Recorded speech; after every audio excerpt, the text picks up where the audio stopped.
Hey, good morning, nation. Haha. Yeah, there's that friendly voice getting your ass out of bed this morning. 8 o'clock Eastern time. Good morning. Morning's in the lab. You got the old red face. Clicked off the old 25 kilometers on the bike this morning before I sat down in this chair. Before I go for International Bench Press Day, as John Anderson likes to put it. Big upper body chest day today. Good morning, nation. Myself, Keith Billis. Over there, John Anderson. And over there, C. Marty Fit. And of course, joining us today, the incomparable producer, Christina Flynn. She's going to jump in. And producer Jimmy's hang tight behind the scenes, running the control board. Hoping the volcano doesn't blow up there, Jimmy. Yeah, I hope the volcano doesn't blow up. I know here in North America, we're worried about storms and blizzards and typhoons and tornadoes and hurricanes. And our friend Jimmy is worried about a volcano. So that just puts life into perspective. Today, we are tackling the Monday blues. And it's funny because we were putting the show together today. I thought to myself, so John Anderson's going to be puzzled by the discussion today. He's going to be like, Monday blues. Every day is the same to me, he's going to say, Keith. Like, every day is the same. I'm a habit stacker. I treat Mondays no different than Tuesdays, no different than Wednesdays, Thursdays is how John Anderson's going to coin it. So it's going to be interesting to hear John's perspective, and we're going to encourage him to think about what Monday is actually like for the most of the world. Because I think a lot of the world, comes into a Sunday, they have the Sunday scaries, and it's like, oh my God, there's Monday. How do I tackle Monday? Well, today we are going to help you assassinate Monday. Yeah, we're going to help you take that date and just rip it to shreds. Embrace it. Wrap your arms around it. Throw it out the door. Treat Monday like Tuesday, like Wednesday, Thursday. Our goal here is by the end of the show, you're running into the week.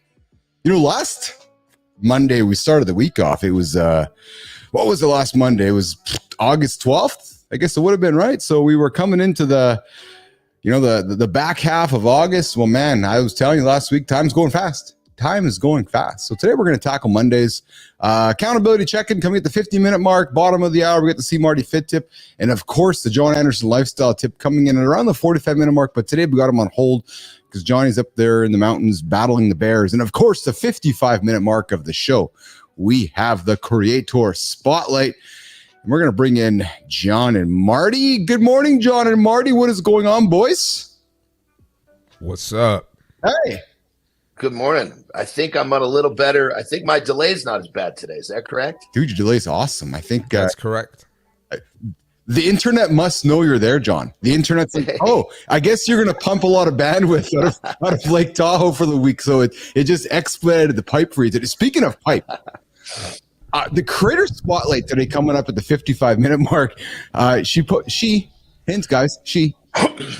She posted an article, and I was fascinated by it. And that article spurred my interest to point the light on her, because I'm going to bring something up that I don't know if you guys know about. And I'm not suggesting you don't know about it.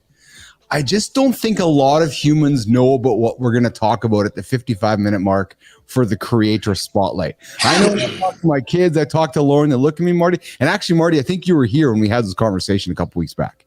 Because y'all looked at me like, come on, Billis, you're full of baloney. I'm like, no, it's true. This actually exists. And you're all like, no. So I'm going to tease that coming up 55-minute mark. The Marty's face, like, what? So yeah, I don't know what's going on. Yeah, coming up, we're gonna check in with our Creator Spotlight, because she highlighted something that I'm like, yes, we don't talk enough about this. Boys, guess who's here first thing this morning? Show up.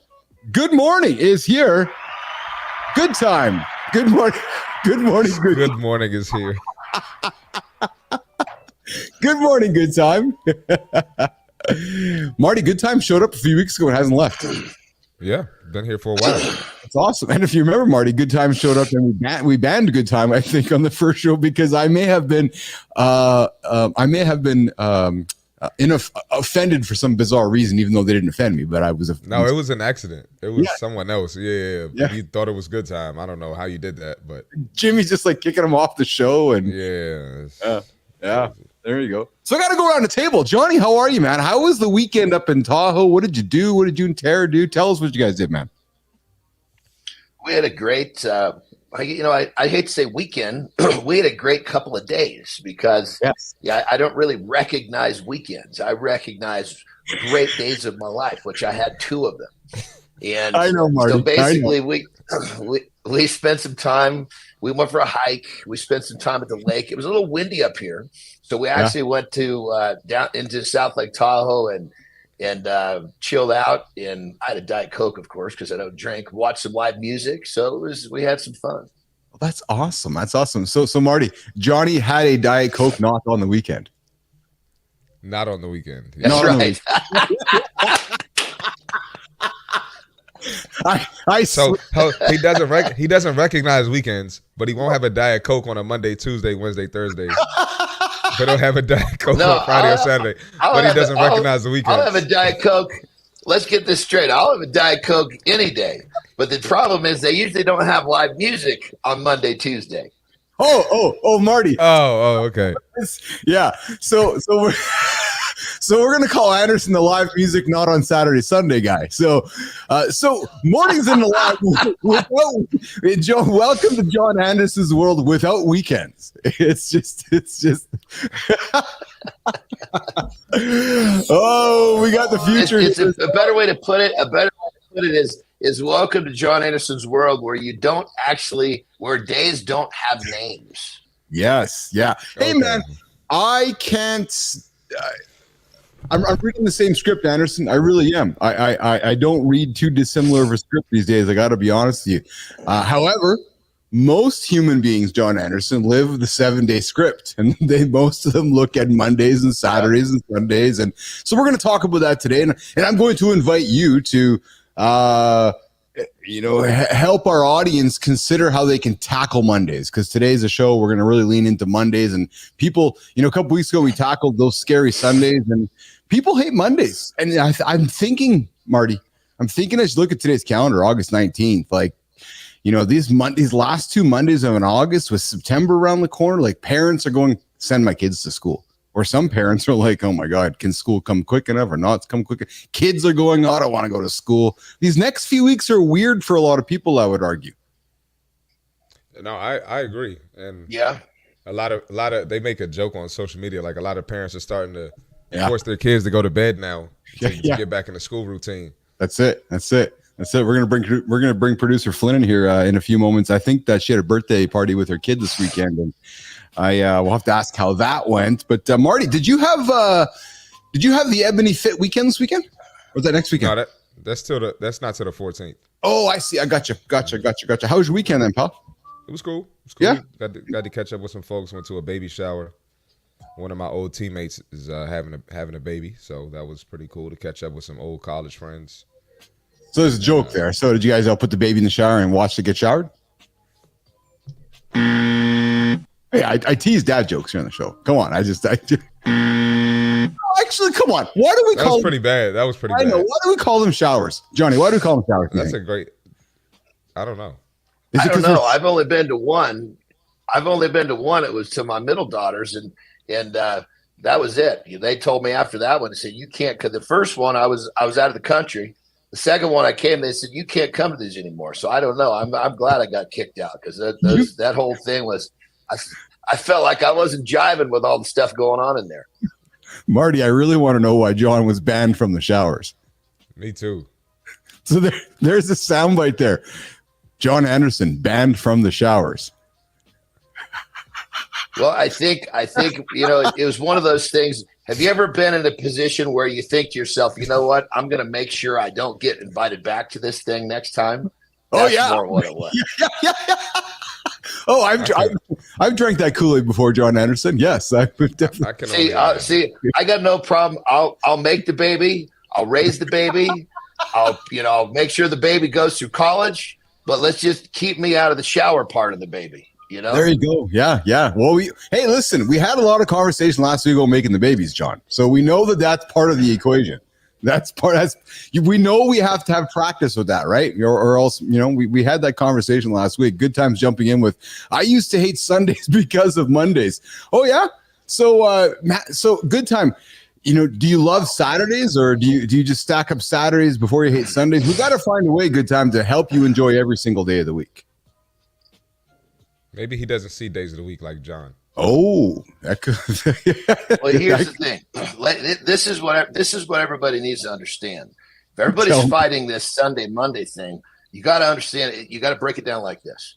when the fear and discomfort of reality becomes worse than the fear and discomfort of change, you're ready to take a step in a new direction. Oh, and what do you think that is? Oh, whatever. I mean, take a step in a direction of whatever the hell is making your reality so uncomfortable. Yes. If you're all bent out of shape on Sundays about Monday, it means you're ready to take a step in a new direction. Yes. I agree. Hey boys, so I before we get to the accountability check, and I thought I'd throw something on the table here this morning. I found something here. The ultimate morning stretch routine for men. Marty, I know we're stretchers. You like to stretch. Johnny, hey John, I know we've talked a little bit about, do you spend a lot of time stretching? So I stretch when I'm training. A muscle doesn't want to be stretched cold. Most people don't understand that. So once I'm warmed up and I'm training, I'll stretch during my training, and that's almost always enough. Smart. So let me throw some things on the table this morning for guys getting their day started here this morning. So we got the ultimate morning stretch routine for men, boys. I'm going to throw just a couple of exercises on the table for your observation and comments. But get your day started with the child's pose. Just get on the, kneel and sit on your knees on a yoga mat, lean forward, spread your knees as wide as the width of your mat, and just bring your stomach to rest and do old child's pose. That's a good old stretch to get your day started. Boys, you guys fans of the child pose? Marty, John? Yeah, child's pose is good. I did it yesterday, actually. Yeah, I'm a big fan. How about thread the needle?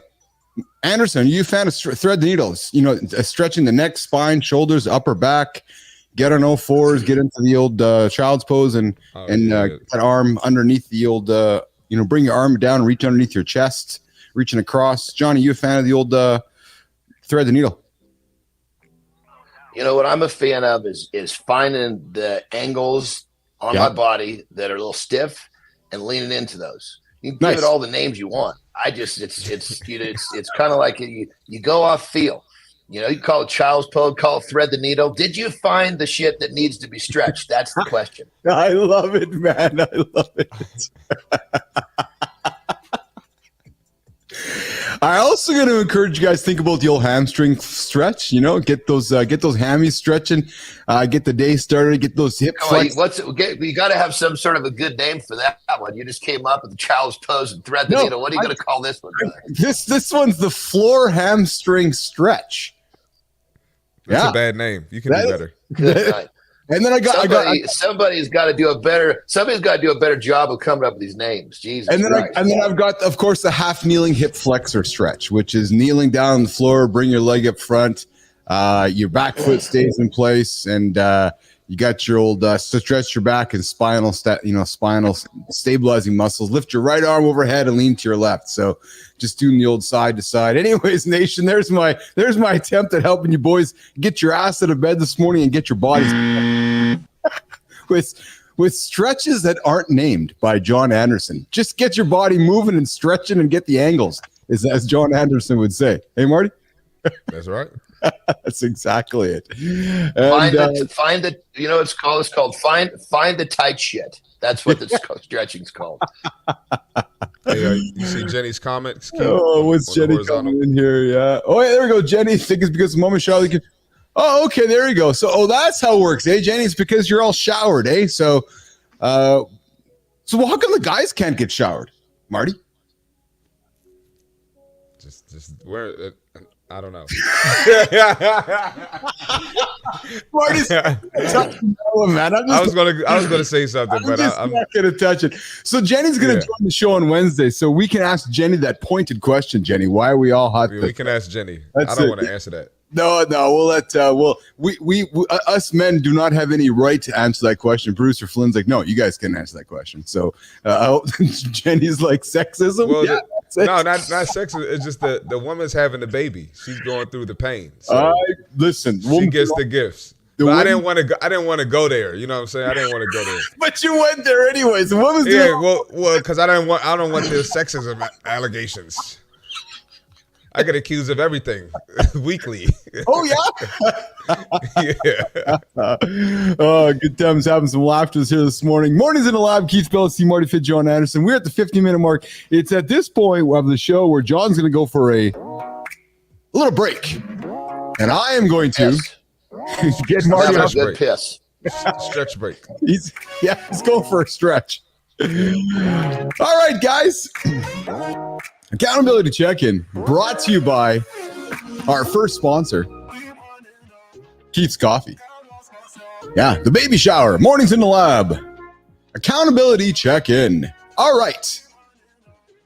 Something for you guys to consider today.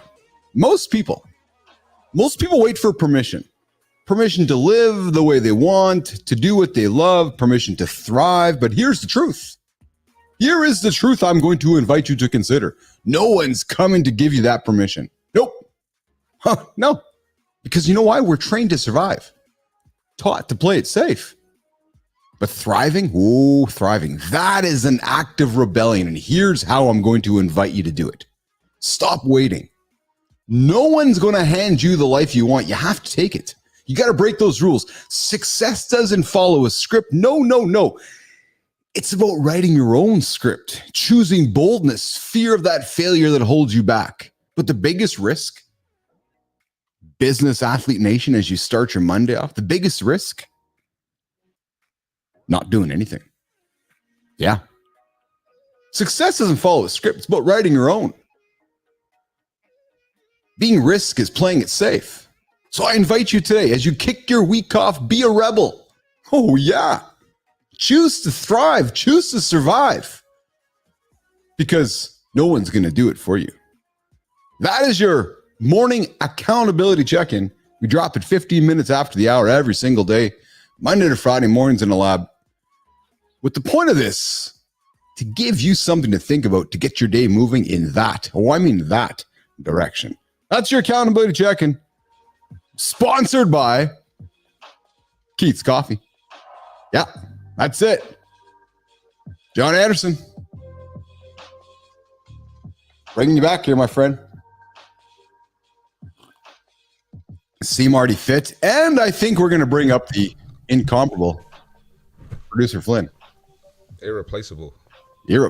What's up, producer Flynn?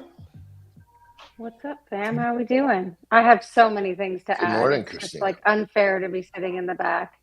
Oh, so we... Yeah. Okay. All right, boys, strap on the armor chest. Here we go. Flynn. Uh-oh. There we go. All right, so where do you want to start? Well, we'll keep it simple. Jenny had it right. Showered because showered Yes. with gifts. Yeah, that makes Showered sense. with gifts. That's what Perplexity.ai told me anyways. And Marty, you got it right. The minute y'all push a baby or pull a baby out of your vaginas or stomachs is when you get gifts.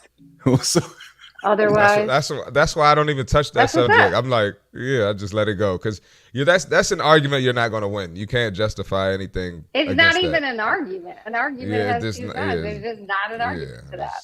so first of all, Flynn, y'all got to carry around a human in your body for 9 months. It's like, oh yeah, look, there's a human carrying a human around. I'm just going to put that on the table. Building. Yes, just go carry the human around. We'll give you a couple gifts for doing so. It doesn't seem like a fair Makes sense. equation. And in fairness, I have children. My wife carried them. I did not. So I didn't have to do that. hard work. Oh, so So she's I didn't get a shower. so she got the gifts then. I mean, you're both getting the gift. It's not like you're getting shit to go out and party. You're getting gifts to take care of your children. I'm sitting here thinking Christina had a whole shower, got gifted up, a whole bunch of gifts, so she could speak on the experience. I think she looked at it more like I did. She looked at it a little more like I did. Like, okay, this is a kind of a formality. Let's get all this shit to help take care of the kids, but I'm really not too excited about this whole job. The event I could do without. I could do without the event. They're not my jam. I can do without. I There can do you have without it. it too. I can do without it too. I could care less. I just We're talking showers and kids and start in the mornings here on Mornings in the Lab with producer Flynn. Hey, it was Bray's birthday this weekend. How was the birthday party this weekend? It's great. It was an hour and a half at this fun little, it's called My Gym. You go in, they run it all for you. They do all the programming. We just brought in the food and the kids, and hour and a half, you're out. They kick you Is that right out the door. that's the baby gym? It's called my gym. Basically it's like they've got bars, they've got ball pits, the kids are running around, trampoline, like all that kind of stuff. It's awesome. That's fun. That's fun. Hey, John, I'd love to know how was I'd be curious to know what your kids' birthday parties going on. How fun were those parties? For your girls? What did you and Terry do for the girls? You know, we always had great parties for them. We've always lived on the water. You know, when we were in NorCal, we were right off on the San Francisco Bay. So there was always swim parties and all sorts of stuff. So, we had a lot of fun with the parties. I enjoyed those, and so every time there was a party, we went all out. It was a great time. That's awesome. That's exceptional. I spent my weekend weeding. I was weeding some grass this weekend, picking up some weeds, killing weeds. Good time. Yeah, just good time killing weeds, doing old household chore responsibilities. While of course, yeah, exactly, John. Yeah, just nodding head, boredom, but fun though. There's something fun about just getting out there and killing those weeds and letting my head, get away from the computer and have some fun out there and so forth. But Flynn, what else were you tackling our subject this morning? We were talking showers, and there's a couple other things we're talking about. You were leaning into. Anything else you want to throw at us this week? I mean, I think it was that was pretty well it. I think I love John's statement of find the shit that's sore as a means of stretching. I think you can call it whatever you want, but find the shit that's sore is a great way to look at it. And like I said, we need find like the shit that's tight. Find the shit that's tight. I mean, out of context, that might be taken differently. So, in the stretching world, find the shit that's tight. That's it. I mean, it makes sense. That's it. Oh man, so we're here mornings in the lab. Keith, Marty Fit, John Anderson, and producer Flynn. We're going to get into the bottom of the hour. We're going to get into how to love Mondays, how to love the first day of the week, how to learn how to embrace Mondays, and so forth. Of course, on Friday last week, we had Peter Lazowski jumping in. We talked about what keeps you up at night about launching a new product. We talked about new products. Guys, what did you take of that conversation with Lazowski on Friday about product launches, patents, and so forth? We wrapped that show up. Did you guys have any time to reflect upon that, or what did you take upon that? We had a poll running on the weekend, and we asked the question about what keeps you up at night about launching a new product. Will my idea succeed? Is the market ready? Can I build the right launch team? And am I too late to launch? What did you guys think about that chat with Peter around product launches and patents and thoughts on the poll? Christina?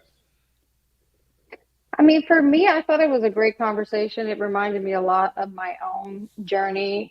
I think I've told you this before. I've built a lot of products for a lot of problems that nobody had. And so you can waste a lot of money doing that. It's kind of a journey you have to go through because you don't really know it until you experience it. But I think Peter just highlighted a lot of things that there's no real roadmap. And a lot of the things that are keeping you up at night and keeping you from sleeping, if you really just got out there and put a product into market, not worried about if it's perfect or not, and ask people what they think about it, start testing it, talk to your customers, a lot of that's going to be solved. Yes. Marty? What I liked about it was the fact that the whole idea of patents, and we live in this society where people want to sit around on the couch and come up with some idea. They think they're going to patent this idea and they're going to become billionaires. When in actuality, it's not that way. It's like he pretty much uncovered that, hey, getting a patent can get in the way in most cases. What you need to do is get out there and start busting your hump and start moving forward. And I think that was great for the audience to hear because too many people still think that sitting on the couch thinking of some good idea and getting a patent is their way to the easy road of life. And that's just not the case. Isn't that true, John? Yeah, I took the same way from it too, right? And I took the same thing from Peter that, patents are great, but go out there, sell something, drive some revenue, and once you're there, if the patent feels necessary, let's go down that path to go get it, right? So, John, I'm going to look at you for a second. This first topic I want to throw on the table here before we get into our main topic of the day. But have you heard of, John Anderson, orthorexia? Marty, Johnny, both you guys from the fitness world, orthorexia. Have you guys heard of that term before? Is that something with the foot? No. Johnny? That's it. I don't, honestly, I I want to say something, but I think I'm going to be wrong. So I want to know what it is. Yeah. So this is fascinating to me, guys. Orthorexia is when eating healthy goes from a goal to an obsession, Christina Flynn. And it has both physical and mental drawbacks. So with orthorexia, you become so focused on avoiding foods you think are harmful that you end up depriving your body of the nutrition it needs. So John, it's actually going too far down the path of one ingredient foods, and people that focus on becoming so restrictive, they become orthorexic, might lack key nutrients, not get sufficient calories for normal bodily functions, and have digestive issues like constipation, because these folks spend too much time being, my term, neurotic and focused on eating nothing but super healthy foods. And it's somewhat of the opposite of anorexia and bulimia and obesity. And I'm not making fun of this. This is a true challenge that folks have, orthorexia. And I thought I'd bring it up because we talk often here on this show, especially John, with one ingredient foods and so forth. But this condition is on the rise, and it often gets overlooked. Christina Flynn, have you heard about this before? I've never heard about it before. I mean, nothing really surprises me when it comes to eating and the challenges around it. I was bulimic for a long period of time. And so a lot of things like that don't make sense when you look at this, like, how could this be? It doesn't really make sense. You're struggling mentally. There's a lot going on. There's a lot behind it. So I've never heard of this term. I could see it happening. And it's just the whole everything in moderation. When you go too far the one way, yes, it can be a bad thing too. Well, that's just it. That's just it. And John, athletes and endurance athletes have higher symptoms severity when it comes to orthorexia. They're according to a 2023 study in eating and weight disorders, studies on anorexia, bulimia, and obesity. It's folks that are so focused on avoiding bad foods, John, that they end up actually depriving themselves of nutrition from that they would get out of some of these bad foods. Now, of course, you're thinking, Keith, you're kind of being hypocritical if you're saying nutrition out of bad foods. Well, no, there's nutrients coming out of all the foods that we eat. And sometimes folks that are focusing too much to the right or to the left, they're missing out on some of the stuff in between. Johnny, comment on that. Yes. I think number one, when someone's going to make a change and go a new direction with diet, because God knows there's all these new different names. And, here's the deal. When you change a direction, or if you go deeper into a direction, like if you're going, okay, I'm going to go into these single ingredient foods and I'm going to only do this, no matter, you have to lead with a little bit of knowledge, research. You can't just blindly jump into something. Oh, I'm eating single ingredient foods and I'm going to start restricting and expect it's going to be. But forget diet. This goes with anything in life. If you're going to go a direction, you need to be smart enough to understand what you're doing. Don't just blindly do something or you're going to end up in a world of hurt. So unfortunately, I think this condition falls right in line with people that just do shit and don't really think about what they're doing. Is if you put a little bit of attention to your next step, you realize, holy shit, this next step is really effing me up. Well, and I think you nailed it there.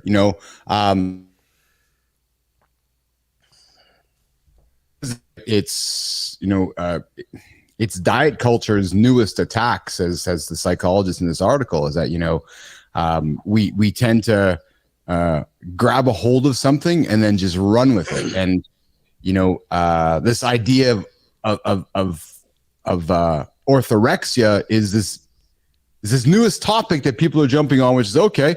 This stress, this disorder can ruin your quality of life. And as Christina said, let's focus on moderation instead of extremes. So I just thought I'd throw that out there. When I was quite fascinated by it, I didn't realize that. I will admit, I did not realize this existed. That people, I just figured, hey, if you're eating healthy, you're eating clean, eating good quality one ingredient foods, that you're on the great path, and didn't think too much about the fact that no, actually, we go too far to the right, too far to the left, you're going to be missing out, right? So that's interesting. And yeah, good time. It's hard to argue with you, man. Yeah, they brainwashed us with the food pyramid. Let's lead into that for a second. John Anderson, you and I have been around long enough to know that you and I were around when they invented the pyramids. Never mind the food pyramid.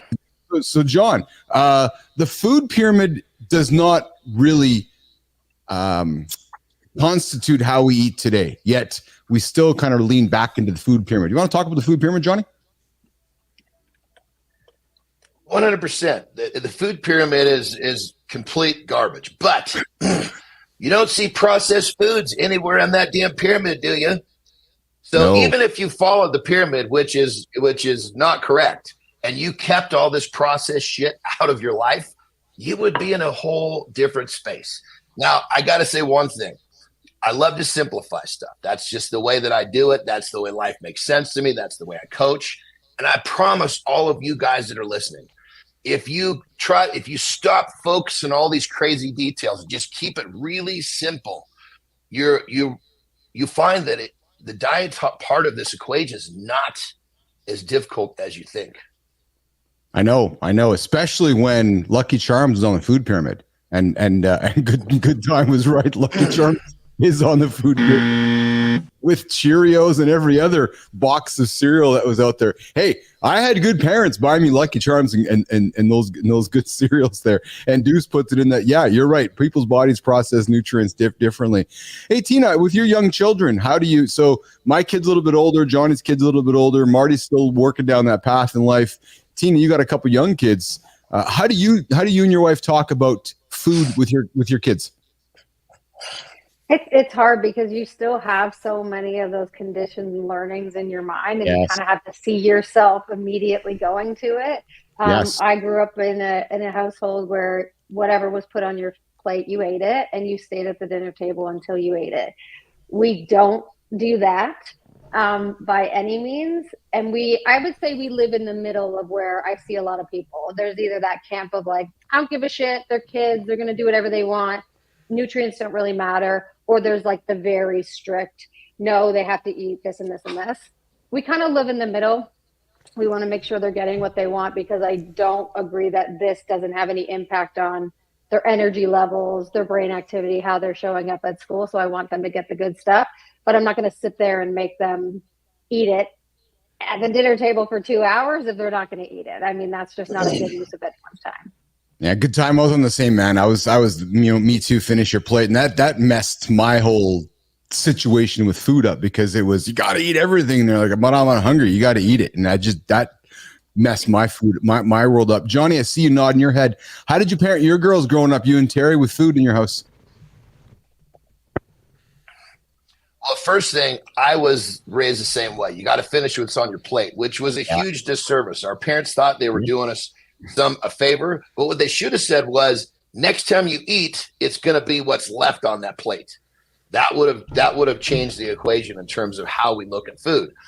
In terms of how we raised our girls, I can sum it up by saying this: none of their friends wanted to come over to play at our house because we didn't have the food that normal kids like to eat. Yeah, it was. They came over for the parties, because on the parties we broke the rules for the parties. But outside of that, they weren't coming over long enough that they felt they're going to have to eat a meal or two, because they were not accustomed to eating real food. It was hard boiled eggs at the Anderson house. It was, here's your egg, here's your ground beef. No, that was for me on the road. We're talking, we fed our kids. I mean, we ate steaks. I mean, we ate really good, whole, nutritious foods, and it actually tastes really good. Terry's an amazing cook. I got lucky with that one. Oh man, I tell you. But a kid that's used to eating a TV dinner doesn't know how a T-bone steak is supposed to taste.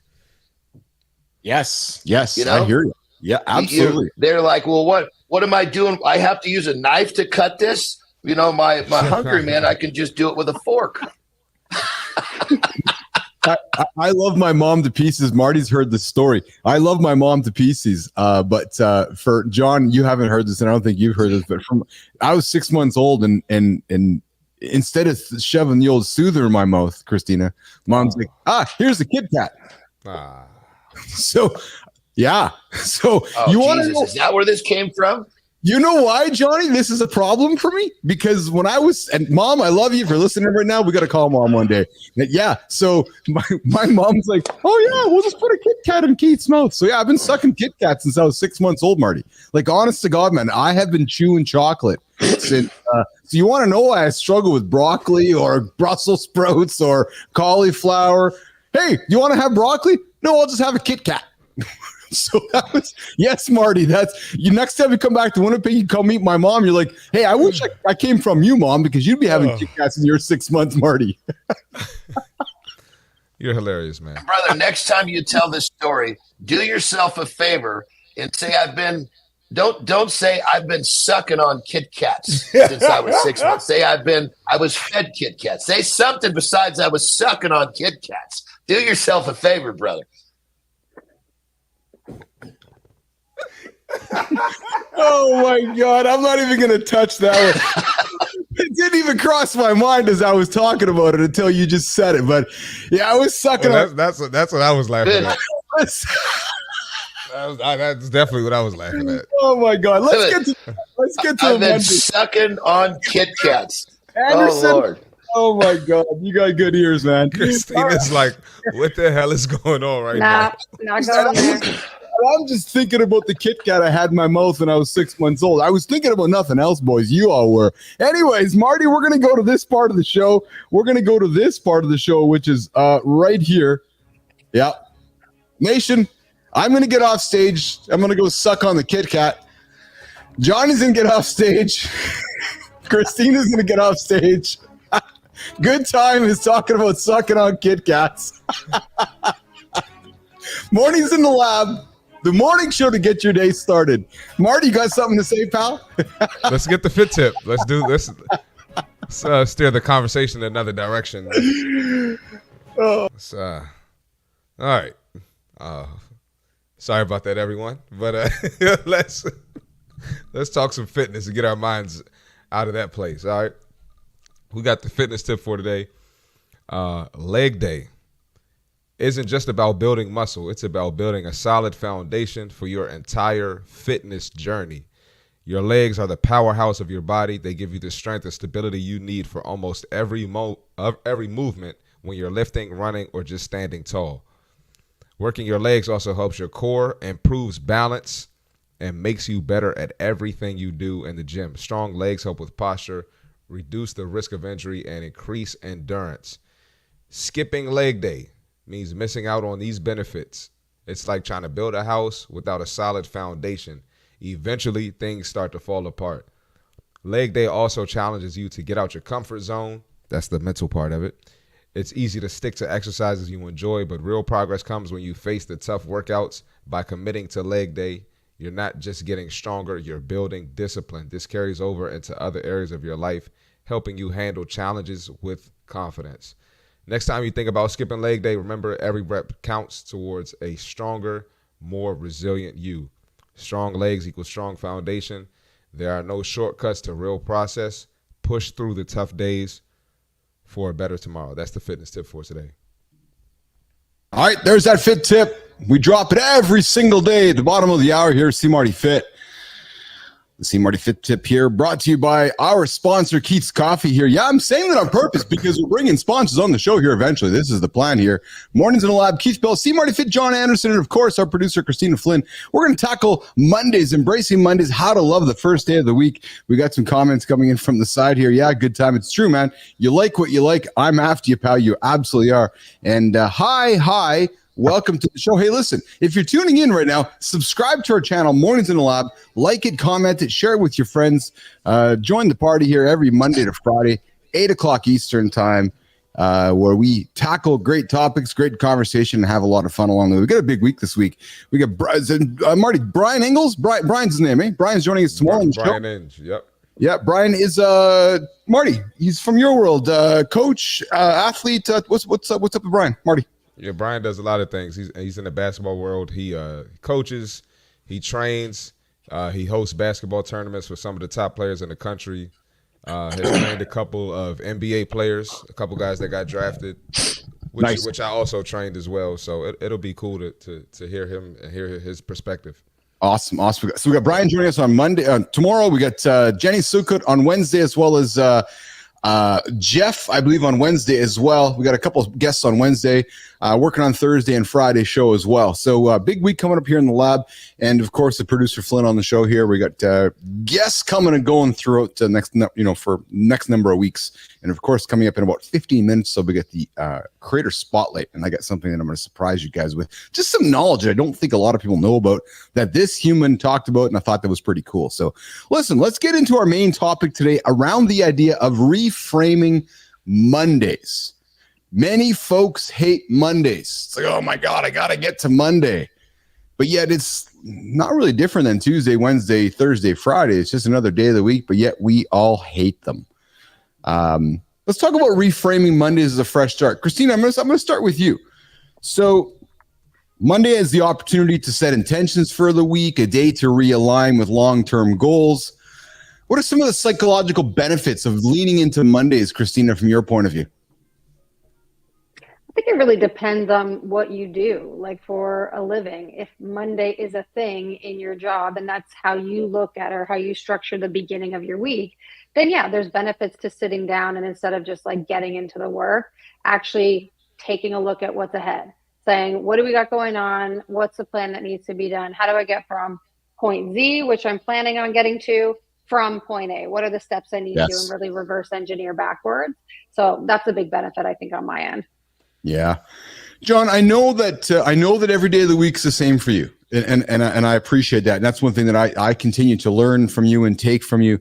But let's lean into, like you say, you like to keep things simple. Help people look at Monday differently than they're looking at it right now. Well, in the beginning of the show, I made a statement. I'm not sure that you understood exactly what I was saying, so I'm going to say it again. Is that if the pain of reality, I mean the pain of Monday, let's make it more specific. The pain of Monday is greater than the pain of change. Then you talk about reframing Monday. Monday is that driver for you to start working on doing something else. So when you talk about reframing it, if you're one of these people whose Sunday's having a hard time with Monday, realize that's a motor, that's energy. That's that thing that's going to allow you to start doing that 1 hour a day on your side hustle until it does more than whatever it is you're fearing to do on Monday. So let this whole thing, if Monday is a big, oh my God thing, realize, okay, ask yourself a question. Is the fear of Monday worse than the fear of change? And for many people, once they look at it, holy shit, yes, it is. Well, time to start putting your hour a day on whatever it is you choose that you want to do. So you want to reframe it. Look at this as energy. Look at it as power. Look at it as the driver for you to make the change that you need to enjoy your Monday. That's interesting, Johnny. You're literally asking somebody, if you hate something more over here, then embrace what you don't like less over here. I find that quite intriguing. Marty, when you look at Mondays, have you always liked Mondays, Marty? Have you raced from them? Have you run towards them? Talk about your life with Mondays. I'm not going to say I always liked Mondays, but as I got older and matured and I realized that Monday sets the tone for the week, I started to take Mondays more serious, and I try to, start off the week with a bang. Usually if my Monday's trash, my week is trash. Interesting. So like I said, I've grown to appreciate Mondays more as I've gotten older. Yeah. I have a cousin who Christina, who on Mondays, they make Mondays fun meal days on Monday.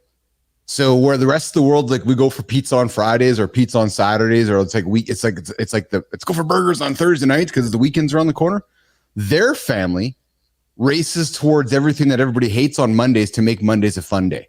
So to John's point, they flipped the coin, which is, we hate Mondays.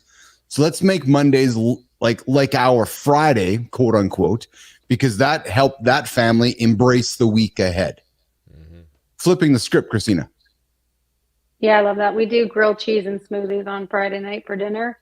Keep it really, really simple. The kids love it. It's easy. We don't have to think about it.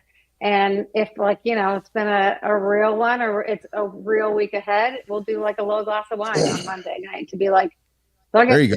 Monday's a new Friday. Absolutely. Absolutely. Good time. So good time. I can relate to you there. School is what had me not liking Mondays. That for me is worse because I was not a fan of school. Oh my God, I got to go to school. I certainly did not strike Mondays was my as my favorite day of the week. But as time's gone on, you know, as Marty said, you kind of learn to, in the world of business, you learn how you can compete on Mondays. You learn that you can get ahead of the rest of the week on Mondays. You can learn how you can get ahead of your competitor on Mondays, right? So if I'm competing with Marty in business, and I know Marty's having a bad Monday, you know, okay, so Marty starts his day at 5. I'll start my day at 4:50 on Monday. I'm already ahead of him by 10 minutes.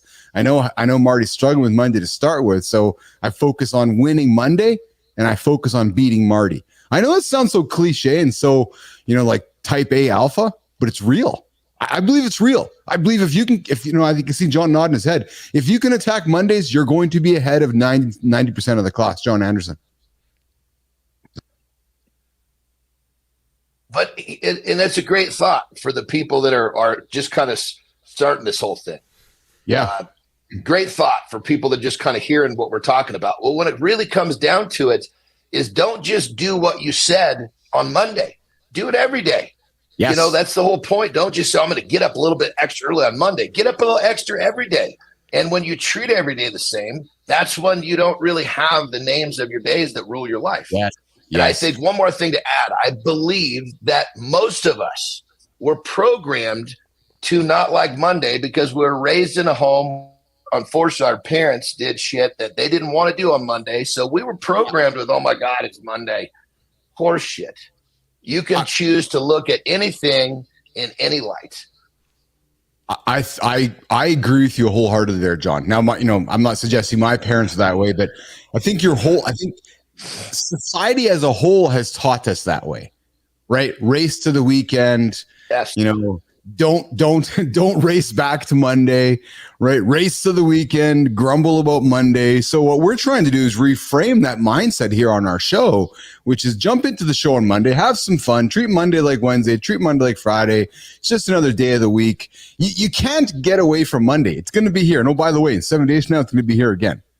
Right. So the quicker you can embrace it and the quicker you can find routines that make you enjoy Monday, I think that's, and as Good Time says, the more you get done on Monday, the less you have to do on Friday. It's so simple, but it's so true.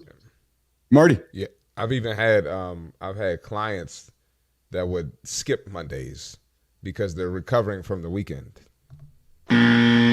So I had to spend time changing their mindset and telling them the meaning of Monday and how it has an effect on your week. And, you know, like I said, if you have a negative Monday, you're probably going to have a bad week. If you have a positive Monday, you're probably going to have a great week. So I've had to spend time actually changing people's mindset towards Monday, unfortunately. Christina, question for you, business question for you. You've been in some startups. You worked for the NBA for a number of years. Talk about the dreaded the dreaded Monday meeting. Okay, we got the Monday meeting, guys. Let's get going for the week. Really? It's awful. It's awful. I mean, I think it all depends on your boss, obviously. But yeah, it's always an attempt to bring people together, yes, to rally folks, which is great. But you end up, it's just not productive. And when you realize how much time is wasted and how much energy is wasted in meetings that don't actually have anything that gets accomplished out of them, it's really hard to sit through, quite frankly.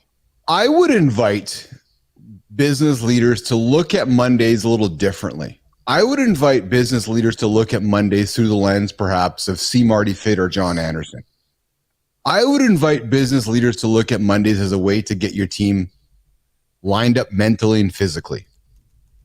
Don't even think about work, because work is part of that equation. Work's going to happen anyways. If you're just getting the team together on Mondays just to get everybody together for a kumbaya, then go make it a walking kumbaya, or go make it a stretching kumbaya. Give something for your team to look forward to, maybe from a physical fitness or a mental awareness kind of perspective, and let the work come out of that. But just to do a Monday meeting, Christina, for this idea of checking the checkbox, we got to get everybody together for the Monday morning meeting and Monday at 10 o'clock to get the week going, I think is traditionally a checkbox motive for most managers. We got to just do it. But there's really no purpose to it, which is why I'm inviting, maybe the purpose is do something from a physical, mental awareness perspective. Flynn, thoughts on that? I think there's other ways. Yeah. In a lot of ways, it's become a way for managers to micromanage their team. They've got anxiety about the week, so they want to bring everyone together to be like, are you on your shit? Do you know what you need to do? Because I need to communicate to my bosses who want to know what's up as well. So it's a perpetuating thing, but ultimately there's a lot of ways. We work async all the time. There's a lot of ways that you can begin to see where is the information. Are people doing what they need to be doing? Do they need any help or assistance without actually bringing everyone together for the checkbox? It doesn't need to happen like that. Yeah, Jenny's coming in with some great comments. I want to read them here, guys. So Jenny Sukut comes in and says, I think it really depends on what your Mondays represent. If they're the beginning of a good project or something you like to do during the week, they're exciting plus fantastic. If, however, you're at a soul-sucking job, good choice of word, that leaves you like a drained husk. Oh, yeah, good descriptive language there. By the weekend, it's an overwhelming reminder of how you're in a bad system.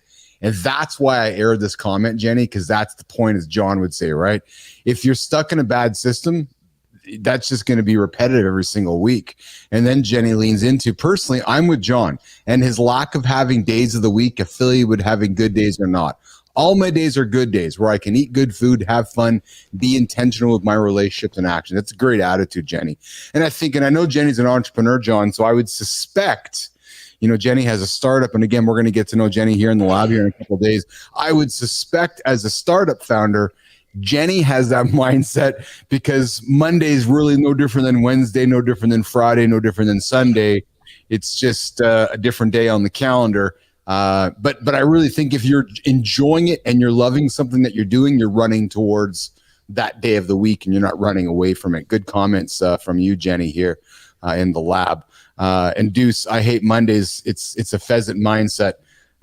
Many people do hate Mondays. There's no question about that. And it's funny. I often wonder if we took Mondays off the calendar, would people immediately hate Tuesdays, John Anderson?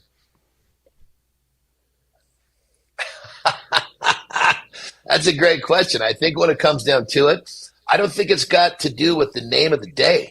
I think it's got to do with the shit you're doing on the name of the day. Yes. So I think when it comes down to it, it's you've heard me talk about limiting belief systems. Well, this whole Monday and being kind of having our brains trained into this, this, forgive my term, mental midget standpoint of Monday. Oh my God, You've got to get rid of that limiting belief and adapt a belief system that you can change whatever you want about your life, including what you do on Monday or whatever day you want to call it. So the bottom line is it's all about the practice of a new mentality to change this whole thing. Productivity tends to peak on Tuesdays, Marty, but Monday still holds the highest focus time of 4 hours and 42 minutes, according to some stats that I pulled up here. So it's interesting, Christina. I wouldn't think that productivity would peak on Tuesdays. Christina. I mean, if it speaks to what's intended to happen on Monday, which is set up the week, know what you're doing, and you have a clear plan of action, it would make sense that Tuesdays would be more productive. Hopefully you're not having as many meetings, although I know that's not the case for many folks, but yeah, it makes sense. I think there's also increased anxiety as the week goes on of like, am I going to get everything done? Monday was drab, it was shitty, I wasn't really into it. We've got that mindset, you're not getting a lot done. Go into Tuesday and I gotta get shit done. Well, and it's funny because we take Mondays off, we're productive on Tuesdays, and then it's like, oh, Marty, it's rest and recovery Wednesday. I'm going to take Wednesday as a light day. Hump day. It's true, right? And then it's like, okay, I'm going to work on Thursday. And then it's like, oh, Friday here. I'm going to take it easy on Friday. And I guess, I know, Johnny, I'm seeing you. I agree with you, John, because I'm doing the same thing. But so many folks, I hate to paint that broad brush, there's a subset of society that lives that way, and I just can't wrap my head around it. Johnny. Well, these are also these are also the people that still subscribe to a New Year's resolution. Okay, yes. You got to do away with the New Year's resolution. You got to do away with all of this. It's like we've been programmed to have these very limiting belief systems, and you got to shut that stuff. Yeah. If you want to have a life you're happy with, you got to get rid of the way that our general population thinks, because unfortunately, this is a problem that the general population has because they have a limiting belief system. Yes. And then Jeproni comes in and says, good morning, Jeproni. I tend to get a sudden urge not to work on Monday and Tuesday and Wednesday. Yeah. I think there's a lot of people like you, Jeproni, that have that. And hey, listen, if you're tuning into the show, I invite you to like the show, comment on the show, subscribe to the show. We're looking to add as many people as possible to our channel. Subscribe to Mornings in the Lab. We go live here Monday to Friday to have great conversations like we're having today to get you guys going, get your ass out of bed and get yourself moving. Hey, it's the 55, 56-minute mark of the show. We are tackling Mondays, how to love the first day of the week. We're going to come back to that and get into the contrarian side of the point of the view, which is, do we need to love Mondays? Or can we just wipe them out? Can every weekend be a long weekend? I know, John, we don't talk weekends here, but can we give everybody a long weekend and lean into that? But before we do that, I want to talk about the Creator Spotlight, Jimmy. I read something this weekend. So first of all, I'm going to get my old, get this set up here. And I'm going to get this human set up. And while I'm doing that, so y'all know we got this old, so we're doing the show on the internet, obviously, and we stream this show all around the world, and it just works for everybody. It just works. It just doesn't matter if you live in Africa, doesn't matter if you live in the Philippines, North America, Europe. You get on the old YouTube link, and it works. And there's a certain sense of magic why that works. Well, do you guys spend time like I do wondering the magic of the internet and how it all works and how it just everything comes to life? Because I do. This human took an article over the weekend and published it and published a common piece of knowledge to me, but I don't think common to many. I know, Marty, we talked about it while you were here, and it's this whole idea of how the internet works. So I'm being kind of cryptic here. Today's Creator Spotlight is somebody who works for Cisco. Oh, Cisco powers the internet. She's making network engineering cool again. She's a solutions engineer. I need to get this set up here, guys. Jimmy, I need to get this set up. Yeah, I see Jimmy, you're set up there, man. Good job. So So she works for Cisco, and she wrote a post on the weekend about the internet and how it all works. And I'm like, yeah, that's a good comment that I can share with Nation and how it all works. So today's Creator Spotlight for Mornings in the Lab on Monday is Alexis Bertholf. So Alexis makes network engineering cool again. She's a solutions engineer. She's an internet big sister, but boys and girls, Christina Flynn, John Anderson, C. Marty Fitz. She wrote something on the weekend, which I think maybe you guys know this, maybe you don't, but I'm going to share it with you guys because this is pretty damn cool before I get into what intrigued me with Alexis. And she wrote a post on the weekend, guys, and I'm going to pull it up here to show y'all. But did you guys know, maybe you didn't know this, maybe you didn't, but did you know that there are 900,000 miles of cable under the ocean connecting the internet? Marty, we talked about this over dinner. So just outside of Jersey there's a massive port with a bunch of cables coming in under the ocean, connecting Africa, connecting Europe. There's undersea cables that are fiber optic cables that sit on the ocean floor and send data between continents. Currently, there's about 600 of these cables. Over 90% of the data that moves around the world goes through these cables. Did you know that, Christina Flynn, that there's all these underwater cables floating around the planet connecting the internet together? Did you know that? I know an obvious thing, but did you know that? I knew it, but I didn't know it was 900 miles. 900,000 miles. Yes, correct. 900,000 miles. John, did you know this too? I knew that there was some really, really crazy way that the whole world was connected, but I could not have recited anything even close to that. I just think it's fascinating that what we don't see underneath the water. And if you drain the oceans, how it just really connects the whole world. And I just found it fascinating that Alexis calls this out, Marty, that there's 900,000 miles of cables underneath the ocean. Did you think about this, Marty, that as you're driving up the eastern seaboard and looking out at the ocean there's these cables underneath there connecting the world? Do you think about that, Marty? Definitely wasn't thinking about that at all. It's kind of nerdy, kind of cool. I just thought it was something that, Alexis shined the light on, and I wanted to shine the light on her because it's these nerdy kind of topics that I just think that are interesting to folks. And I think we take it for granted, whether that's important or not. I thought it was somewhat fascinating. So when Alexis called this out, I was like, yeah, this is interesting to me. I'm kind of nerdy about this. So I'm going to share this with Business Athlete Nation. But what I also liked about Alexis, she is all about creating good content here for Cisco. And she talks about, let's get to her about page here. She also gets into, she's a technical advisor responsible for pre-sale support of commercial enterprise customers across all verticals in the DMV metro area. She's dedicated to exceeding customer expectations by providing exceptional service through the entirety of the sales lifecycle. That's my area. Yeah, there you go. She's from your part of the world, from solution design to ensuring successful adoption and value. And sometimes she also makes TikToks. All thoughts shared on my own and do not represent my employer in any way. Alexis also talks about this idea of and Christina, we leaned into this before, about personal branding and how she's works for Cisco, but is a big personal brand herself. And is not afraid to speak about that and build the power of her personal brand on behalf of Cisco. And she says here, I had someone recently say to me how they could post to increase Cisco's brand. This is where I see 90% of people go wrong. If you're working for a mega corp, like they have multi-million-dollar marketing arm with hundreds of employees that strategize every single word, they don't need you. You need you. Alexis leans into, Christina, this idea of the personal brand. Your job, your company does not define you. Post about your career journey. Post about the things you're currently learning. Post about the skills you've gained through your different roles.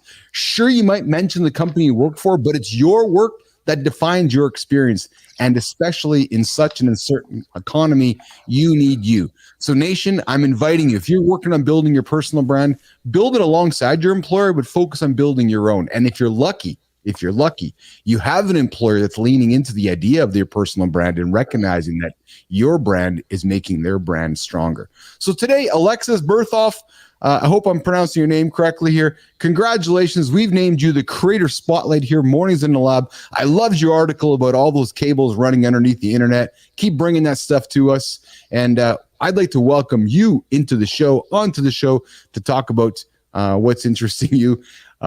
Mornings in the Lab with Keith, C. Marty Fit, and John Anderson. That is our Creator Spotlight for today. There we go. Too, Keith. Yeah. I think what's really cool about what Alexis is doing is she's taking a connection that she has to her workplace, but she's making it her own. So there's a lot of concern around people in saying, I've got a full-time job, I can't build my brand. And sometimes employers aren't really cool with that. She's really doing a great job towing the line and saying, actually, my brand is connected to what I do. So it benefits you as Cisco, as the company, but she's putting her own spin on it and saying, I'm really good at taking complex conversations, information, and making that simple for folks. And that's what I'm going to do. So it's not entirely about her company. It's about the skill and the unique perspective that she brings to it. Yes, I like that as well. So that's some great feedback from Christina. Alexis, great job. Love celebrating you here in the lab. And I hope you're surprised when we throw this up there later today for you.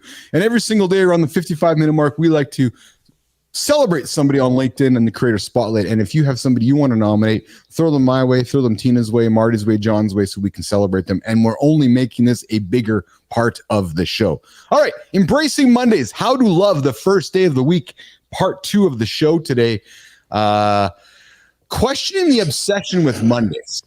Not every day needs to be loved. Johnny, can we take one day of the week and not love it? Again, I'm going to look at you, pal. You're about habit stacking. Can you give somebody an excuse just to take one day a week and wrap it off the calendar? Or are you saying no damn way, you got to treat every day the same? Well, when I say treat every day the same, I'm saying treat every day with the fact that you're looking forward to it. Treat every day with the fact that you get to, enrich your relationships. You get to develop a little bit personally. So my question would be, if we're taking one day and we're giving away 1/7 of our life, I'm not doing it. I'm not taking 1/7 of my life and saying, I don't like this, I'm going to put it over here. Every day, I'm going to enjoy my life. Every day, I'm going to go to bed fulfilled. Every day, I'm going to do what I do. It's that simple. Marty, I'm looking at you, man. I got to be honest with you. Ever since we've had Anderson on the show, there's not a day that this show doesn't end. I know, where I'm like, all right, let's fucking go. Because when you just put it that way, Johnny, I'm not going to choose to have 1/7 of my life be shitty. Like, how can somebody listen? I mean, like, Marty, how can somebody listening to this right now go, okay, I'm going to go back to bed and be a loser? Because that's really what you're inviting yourself to be. I mean, it's possible. It's unfortunate, but it's possible. Like the numbers don't lie. 1/7 of your life, you're basically saying, no, I'm just going to mail it in now. See ya. Mailing it in. Okay, just mailing it in. Christina, I see you kind of having some facial observations over there. Thoughts on this? I'm not good at hiding them. I don't think it makes you a loser. I think it's hard to overcome the realities of like the society that we've been raised in. So if you're not happy in that world, which is typically the people that are in our audience, that is a great mindset shift to say, it's not about Mondays, it's not about Fridays. It's about, do you want to enjoy your life en masse for the majority of time? And what are you going to do to take control of that? Seeing it as 1/7 of your life is a really great way to make that tangible. I like that one. And I was going to say, and I think it's okay that if you have 1/7 of your week maybe not be as intense as the other 6 days of the week, that's fine. But you should still be productive and working towards your goal, and still having great habits, still having good habits, still taking care of yourself. I don't think it should just be like, yeah, I'm just going to sleep in and not do anything today on 1/7 of your life. We talked about it's harder sometimes to do the things on those days that you try to do every day.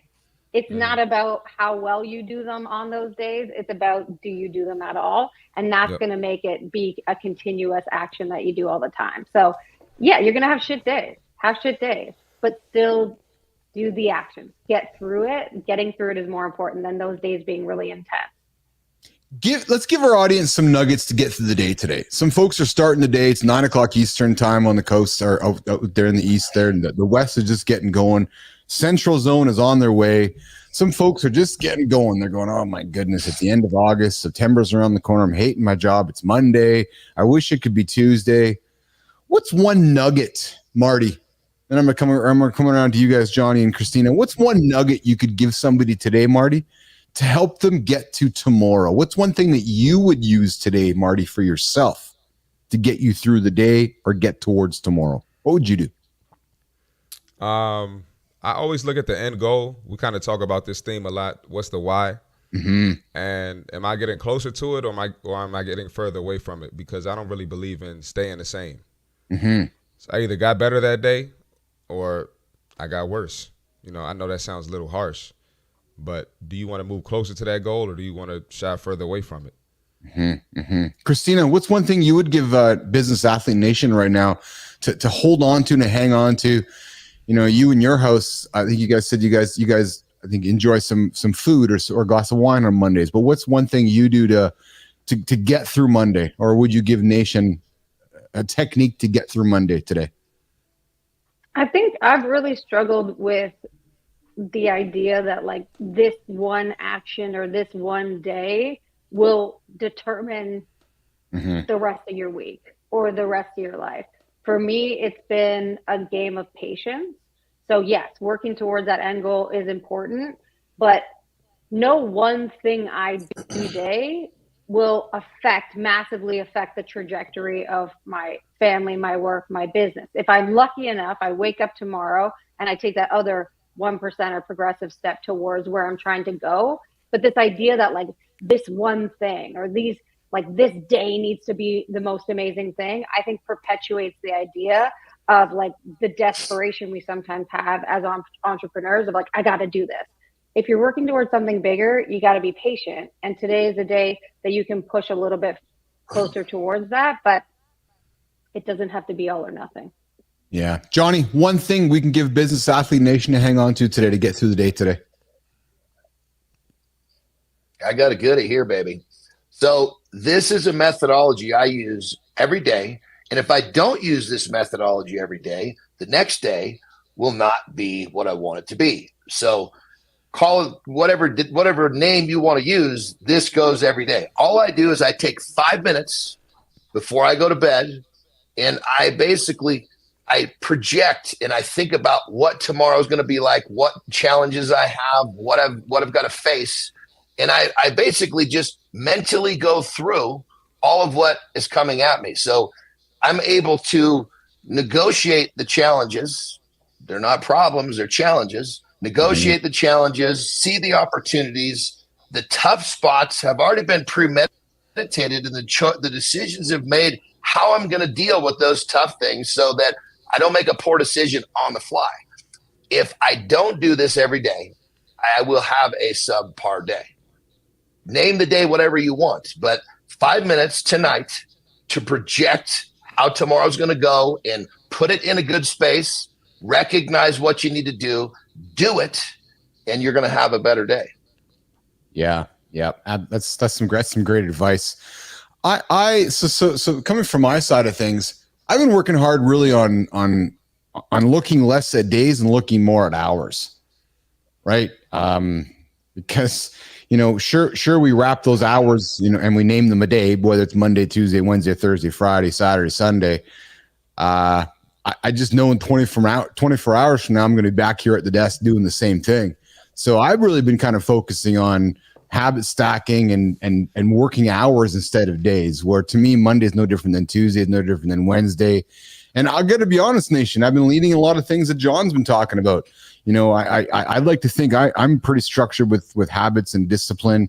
But John's been teaching me a lot, been reminding me of things to keep thinking about. And I hope you guys are tuning into some of these things as well. But a piece of advice I would give you is don't be thinking about being Monday, Tuesday, Wednesday. Just think about the hours of your day, right? You got to get this done today. You got to get that done tomorrow, and you go to sleep. And if you work back from hours instead of days, I think you'll be more productive. That's just my point of view. I think if you focus more on out, because then what also happens, Marty, we talk about this too, which is when we focus on days, we give ourselves permission to have cheat days with food. We give ourselves permission to do these negative reactions associated with days, which is, no, I need to get my sleep. I don't know.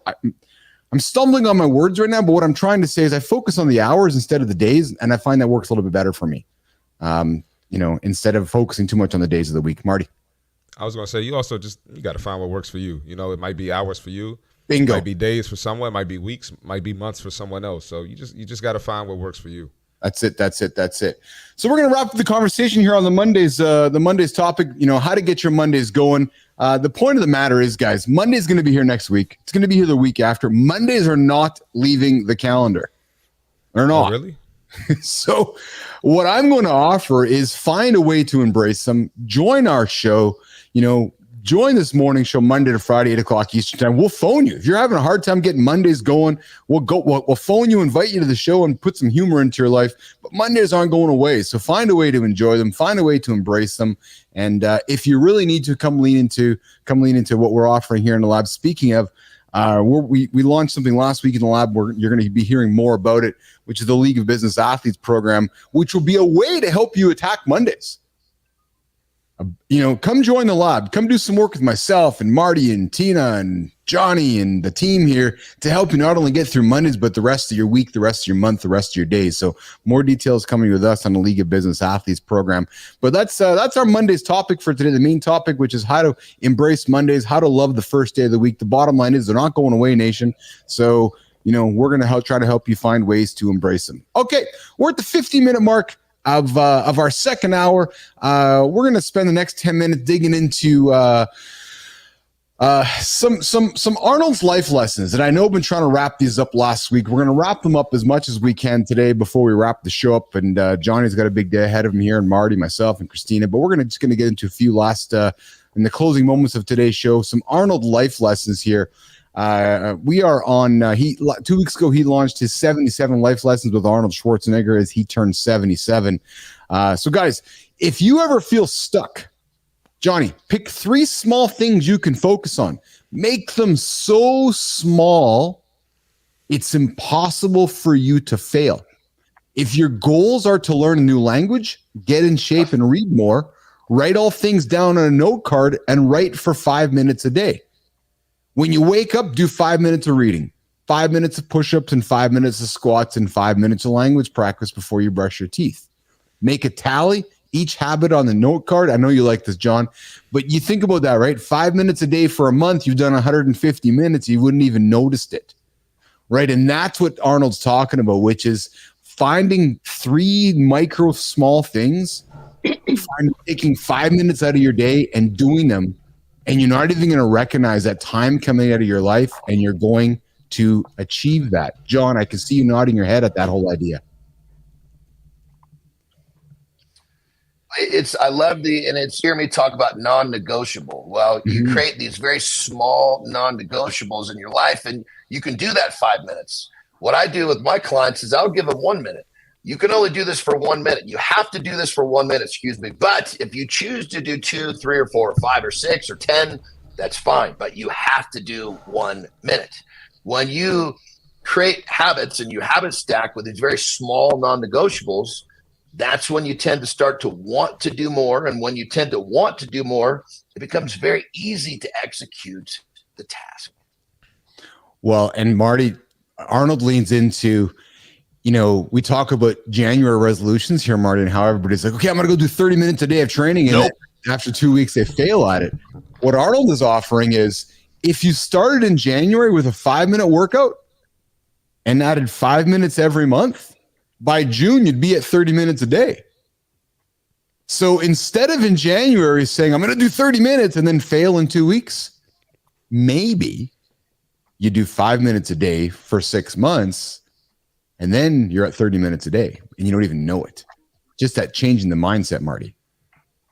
Yeah, just the change in the mindset. And a lot of people, when they do January resolutions, they try to go too hard. Yes. So you're trying to work out with John Anderson and do his workout. And John's been doing this since before I was born. It's not going to work. It's not going to work. So you might need to start with, maybe just doing something at home for 5 minutes a day. Or even if you do go to the gym, just start with walking on the treadmill. So, ease your way into it. Yes. Now, I know everybody on this show, because you guys are in my circle, do not need motivation. I know you don't believe in motivation, Marty or John or Christina. What's that? Exactly, because you're already motivated. But Arnold talks about you need momentum, not motivation. Movement creates momentum, right? Movement creates momentum, which creates motivation. No matter how fired up you are, motivation will run out. Bottom line is, as Arnold says, he's been training for 6,000 years. There's going to be days that you just don't want to train. But if you create movement, it creates momentum, which creates motivation, which creates success. You need a routine. And once you get that routine, you just got to get stuck and just go to it. Johnny Anderson, talk about momentum over motivation. It's a great one. And I say to people all the time, if you feel like you're unmotivated, usually if you're unmotivated, you're sitting on your ass, you're in a chair. Get up and just start walking. Just a couple minutes of walking, all of a sudden you're going to find yourself wanting to do the thing that you were procrastinating about. So motion creates motivation. You got to get in motion. You know, and I love this whole thing that Arnold's talking about. What he's really doing is he's really just talking about creating habits of showing up. Yes. And once you have the habit of showing up, it's very easy to make it bigger. You know, it's that first step of the habit creation, that non-negotiable, very small period of time that doesn't seem so daunting that you can do it. And if people would take this stuff and run with it, they would realize how easy it is to start creating habits and then stacking them together. And when you have a life that's filled with positive habits stacked together, it changes the trajectory of your life. Yes, yes, yes. Good time. Have a good day, my friend. Thanks for jumping in today. We'll see you tomorrow morning.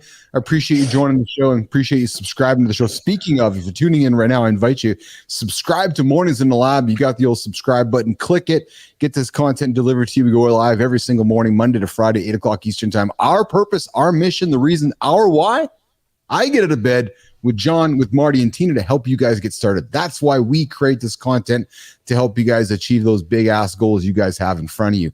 Marty, you need patience. It takes time for little wins to build, as Arnold says. When you look at someone successful, it's easy to imagine it happening overnight, but it's almost never true. Did Kobe Bryant all of a sudden become an awesome basketball player overnight? See Marty Fit? Nope. True. It's absolutely true. Yeah, you got to have patience. And we've all had a moment in our life where we had to work for something or be patient for something. So if you were, if you're struggling to work out, you're struggling to get on your diet, or you're struggling to see results, 9 times out of 10, maybe you had a successful relationship and you had to exercise some patience. Or maybe you had to have patience with your children, or patience with getting a promotion at work, having patience to get where you want to financially. Patience is everything. So a lot of people don't realize we've used it before, and we just got to sometimes move it to another area of our life. Yes, yes, yes. I gotta jump in. I gotta jump in right there. And this whole concept of if people actually understood the concept of working hard when nobody's looking, working hard, doing the work when nobody can see you doing it. If people actually did this, then they would realize all the people that have become great also did that. But people don't do the work when no one's looking. They want to do the work when the spotlight's on them. And that concept is not going to get you to the Michael Jordan status. It's not going to get you to Kobe Bryant status. So because they don't subscribe to the idea of working when no one's looking, working in the dark, doing it when you don't want to, they just, he got lucky. No, he didn't get lucky. He's been doing this shit for decades when nobody could see him. Yes, yes. Well, look no further than Mr. Beast. I'm just thinking of the YouTube creator, right? Biggest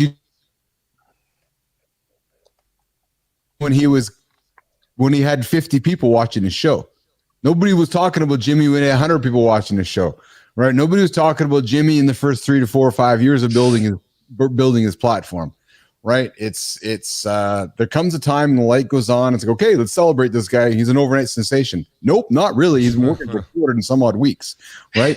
I like this one from Arnold coming up here in the last closing moments of the show here. The world isn't as broken as your phone makes it seem. Read your social media feed.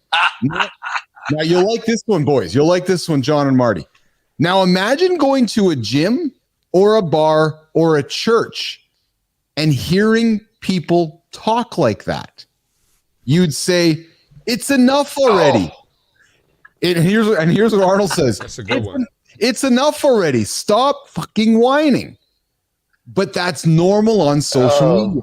Get out there in the real world as often as you can. Talk to real people, not avatars. You will find joy in real people. You will not find joy on social media unless you're on our show. Boys, comment on that. And it's true, right? Could you imagine walking into a gym and standing in a gym and listening to everybody talk like they talk on some of the platforms we hang out in? We just all wouldn't hang out there very long. We'd leave. Oh yeah. It's that's fascinating. There's two different. It's like people have two different. They have two different personalities, two different habits. What do you want to call it? They're two different. There's the people that act a certain way and they talk a certain way on social media. And then that same person in reality has a whole different way of speaking, because when you're on the keyboard, it's become so accepted to just judge and talk shit. And, it's relinquish accountability. But when you're in person, those same people, in many cases, they're not saying shit. Yes. Closing comments from Arnold, 77 life lessons. The last couple of guys before we wrap the show up. He says, I need to mention finding a vision one more time because it is that important. It is the real secret to a life of joy.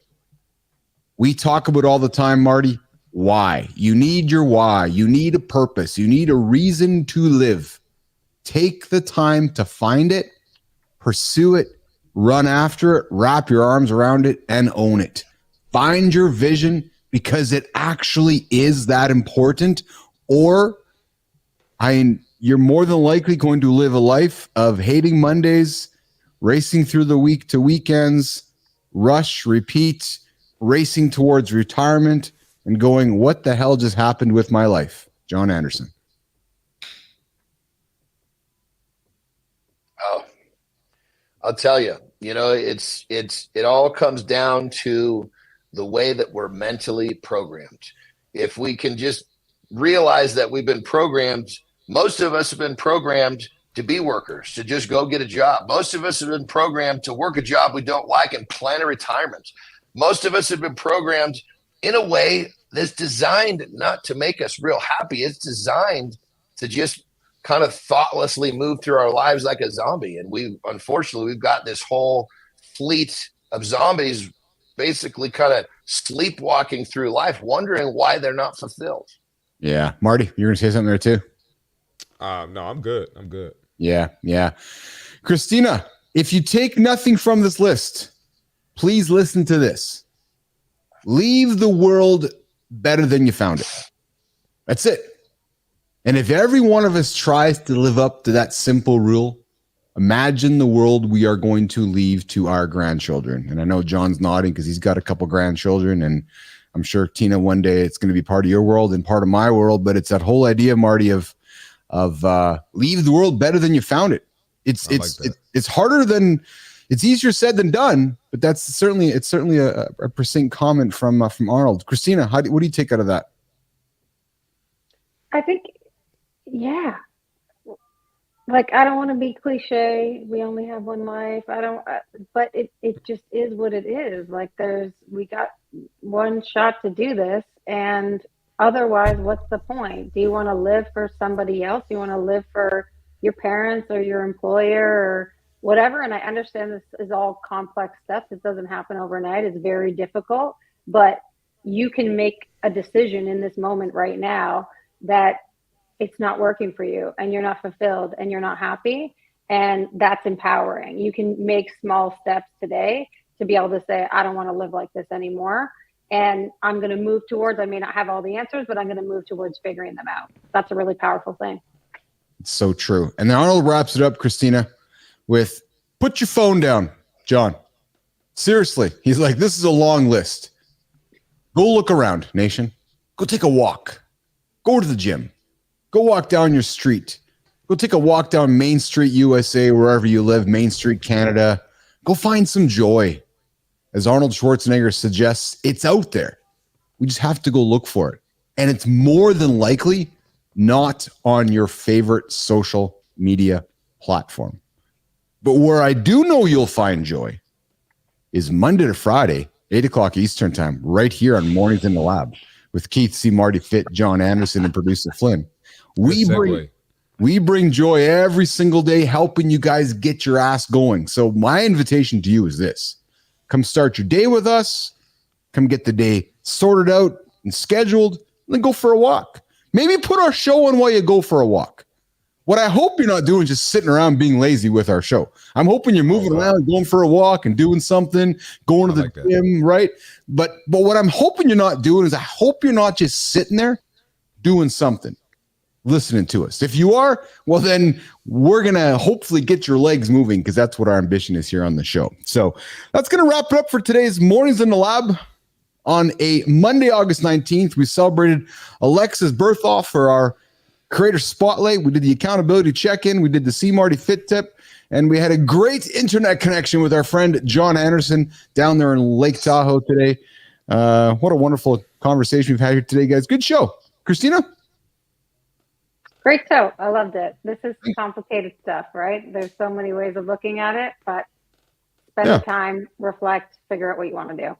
Yeah, thanks for helping put it together. Marty, John, this is Flynn's her first show she pretty much put together with Melissa, so I thank you for your help on this show there, Christina. Good job. I appreciate that. Marty, Legs Day for you today? Yeah, this was a doozy. Great job, Christina. Doozy. Absolutely. Yeah. Good job, Christina.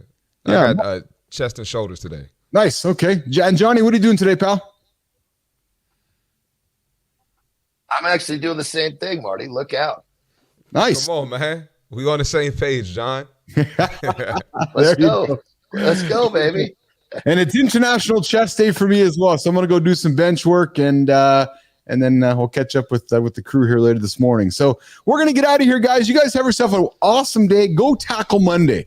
And then come back tomorrow, Tuesday morning. Mornings in the lab, 8 o'clock Eastern time. Brian Ingalls. We got a guest here for the hour to talk about Brian Enge going to join us for conversation, athletics, fitness. Marty's going to put him on the hot seat, I'm sure. We're going to have some fun with Brian tomorrow. Mornings in the lab. We're going to get out of here, boys and girls. Have a great weekend. Have a great weekend. Have a great weekday, Monday. Get him, John. Yeah. We'll see you guys in the feeds, all right? Have a great day. Have a great day. No name. Business Athlete Nation. We'll see you guys later.